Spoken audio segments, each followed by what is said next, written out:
राक्षस श्रेष्ठो मानी मान परायण आर्राधहरम भक्त्या कैलासे पर्वतोत्तमे। दर्शन आता है कि रावण जो भगवान शिव का अनन्य भक्त हुआ, उसने ऐसी शिव की आराधना की कि शिव को अपने वशीभूत कर लिया, अपने लिए प्रसन्न कर लिया। ऐसी आराधना थी, गर्मी में, सर्दी में, हिम में, जल में, तब सब तरफ उसने बड़ी तप किए। और तप करके जब महादेव को प्रसन्न कर लिया, महादेव जब प्रसन्न हो गए तो सब आया तो क्या करने लगा, अपने सर काट के भगवान को चढ़ाने लगा। एक काटा, दो काटे, बार बार भगवान जोड़ देते, 10 बार कर दिया। भगवान ने कहा कब तक करेगा। भगवान प्रकट हो गए और भगवान प्रकट होकर उससे कहते हैं मैं तुझ पर प्रसन्न हूं, बता तू क्या चाहता है। तो रावण, देखिए, व्यक्ति कई बार यश हो सकता है, कई बार व्यक्ति को धन मिल सकता है, कई बार हो सकता है अच्छी मेहनत कर ले, अच्छी नौकरी मिल सकता है, अच्छा पद मिलता है, अच्छी प्रतिष्ठा मिल सकती है, लेकिन गुण और धर्म इतनी तेजी से बदल जाए, संस्कार बदल जाए, ये जरूरी नहीं होता। रावण एक महापंडित था, लेकिन उसे उसका अहंकार था। ध्यान रखना, कोई भी अहंकार आपका पतन जरूर कराएगा। अहंकार पतन कराता है। कोई अहंकार, हमारे यहां एक दर्शन आता है, कर्म योगी सो राजभोगी, सुना होगा आपने। कर्म योगी सो राजभोगी और राजभोगी सो नरक भोगी। कई लोग सोचते हैं ये क्या मसला है भाई, कर्म योगी है तो ठीक है, वो राज भोगेगा, लेकिन राज जब मिलाई है भोगने के लिए तो फिर वो नरक में काहे को जाएगा। क्यों जाएगा? जो राज भोगते हुए अपने आप को राजा मानने का अहंकार कर लेगा वो नरक में जाएगा। जो राजा होते हुए भी अपने आप को सेवक समझे वो राज ही भोगेगा। लेकिन जिसने ये अहंकार कर लिया, मैं राजा, मैं ही करने वाला, सब मेरे अधीन, वो नरक जाएगा। रावण के साथ भी कुछ ऐसे ही हुआ था। रावण, भगवान जब प्रसन्न हुए तो रावण कहता है काम करो, मैं कहां रोज रोज यहां आऊंगा, मेरे साथ चलो, मेरे साथ चलो। बोला कहां चले? बोले मेरी लंका, रोज आपका पूजन करूंगा।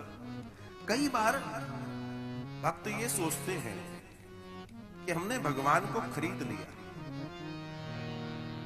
कई बार चेला भी ये सोचते हैं, कई बार कई सारे जो शिष्य परिकर में जो चेला होते हैं वो भी यही सोचते हैं कि हमने महंगी चीज दी है, हमने महंगा भंडारा करवाया है, हमने ऐसा किया है तो हमारी ज्यादा सुनी जाएगी। ये रावण के साथ ये हुआ। बोला अब तो भगवान हमारे हैं, हमने जीत लिया।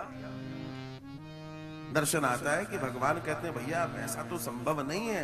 अंतो गत्वा, भगवान ने अपने अंदर से प्रकट किया लिंगम, और वो लिंगम उसको देकर कहते हैं कि मेरे स्थान पर तू यह ले जा, ये मैं ही हूं। जानकार तो था, ज्ञानी तो था, बोला हाँ आप ही। अब भगवान ने इसमें एक शर्त डाल दी, देख भैया ऐसा है कि रास्ते में तू लंका तक जा रहा है, पहली बात तो तुझे पैदल जाना पड़ेगा, तू वायुयान से नहीं जाएगा, तू माया से नहीं जाएगा, जाएगा तो तू पैदल जाएगा। रावण कहता है हाँ कौन सी बड़ी बात है। अब बोला मुझे कहीं भी तू भूमि स्पर्श नहीं कराएगा, अगर तूने मुझे कहीं भूमि स्पर्श करा दिया तो मैं वहीं पर जड़ हो जाऊंगा, वहीं को, उसी स्थान को मैं अपना स्थान मान लूंगा। रावण ने कहा ठीक है। अब भगवान ने कहा ठीक तो है, अभी हम आगे देखते हैं। दर्शन आता है, रावण चलता गया। आज जहां वैद्यनाथ जी दिव्य दर्शन दे रहे हैं, उसी स्थान पर भगवान ने ही अपने स्वरूप को प्रकट किया, और प्रकट करके वहां सामने से ऐसे जाने लगे और इनको लघु शंका का संकेत करा दिया। रावण जैसा व्यक्ति जिसके पैरों में काल पड़ा रहता हो, उसको क्या लघु शंका और क्या शंका, लेकिन भगवान की माया है और उसको लघु शंका बड़ी तीव्रता होने लगी। इतने में सामने व्यक्ति, अरे इधर अष्टपुष्ट, भगवान ने अपने आप, भगवान तो वैसे ही बोले बाबा, तो देखो भैया जाए नहीं चिंता, वो अष्टपुष्ट रहेगा, मस्त रहेगा। किसी को सुखाना है तो उसको चिंता दे दो, बेचारा सूख जाएगा। जब रावण ने देखा हाँ ये संभाल सकता है, इधर आओ कुछ देर के लिए इसको पकड़ो, हम लघु शंका करके आते हैं। अब सिर्फ लघु शंका वाला मामला नहीं है, ये भी है लघु शंका के बाद स्नान भी करना है और नीचे मत रखना। बोला ठीक है साहब, बहुत अच्छी बात है, हम कर लेते हैं। पकड़ लोगे? बोला पकड़ाओ। बड़े आसानी से पकड़ लिया। रावण कह रहा वाह भाई वाह, हम साथ हम हमारे पसीने निकल रहे, बड़े आराम से ले रखा है इसने। रावण गया, हमारे भोले बाबा ने अपना काम कर दिया, भूमि पर रख दिया और अंतर ध्यान हो गए। रावण दौड़ा दौड़ा आया, जब आया तो उसने देखा ये क्या हुआ, देखा तो बाबा बैद्यनाथ की जय विराजमान हो गए बाबा। और इतना दिव्य दर्शन, अब वो गोप के रूप में आए थे। बोला भूमि पे रखना नहीं, और भगवान तब वहां वैद्यनाथेश्वर के नाम से प्रकट होते हैं। भोग और मोक्ष की प्राप्ति कराने वाले हैं, आनंद देने वाले हैं। देवता घबरा गए थे। इंद्र ने नारद जी को बताया कि रावण का क्रोध बढ़ता चला जा रहा है, बहुत दिक्कत हो रही है, इसका अहंकार थोड़ा कम करो।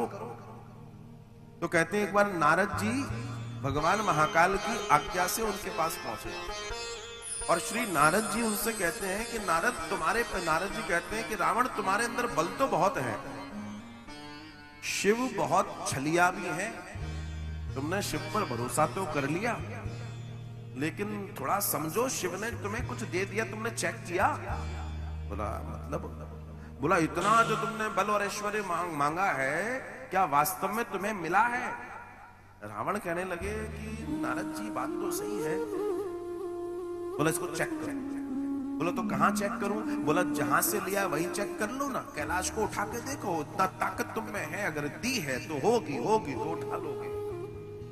रावण पहुंचा वापस कैलाश और उसने कैलाश को उठाया, इसमें कोई दो बात नहीं है। उठाया तो कैलाश पे जब गर्जना पैदा हुई तो महादेवी बैठे हैं, जब ऐसे ऐसे हिले तो महादेवी पूछती हैं ये क्या हो रहा है? महादेवी कहते हैं अरे भैया वो भक्त है। बोला ऐसा कैसा भक्त? महादेवी नाराज हुई और बोले ऐसी ताकत देने से क्या मतलब है जो खुद का नुकसान हो जाए। जब महादेवी, अब देखो श्रीमती जी नाराज हो तो कुछ तो करना ही पड़ेगा। तो भोले बाबा ने कहा देवी क्या करें? बोले इसको तुरंत श्राप दो। और दर्शन आता है कि रावण की जो स्थिति थी, नारायण के कहने पे वो कार्य हो गया और कैलाश को उखाड़ने की चर्चा थी। पार्वती जी ने व्यंग करते हुए शिव जी से कहा कि आपसे आपके समान बल का आशीर्वाद जो प्राप्त कर रहा है वो इसको गलत उपयोग कर सकता है। आज आपके खिलाफ कर रहा है, कल को लोगों के खिलाफ करेगा, इसको शांत कीजिए। शिव जी ने श्राप दिया कि जल्द ही तुझे समाप्त करने वाला प्रकट होगा।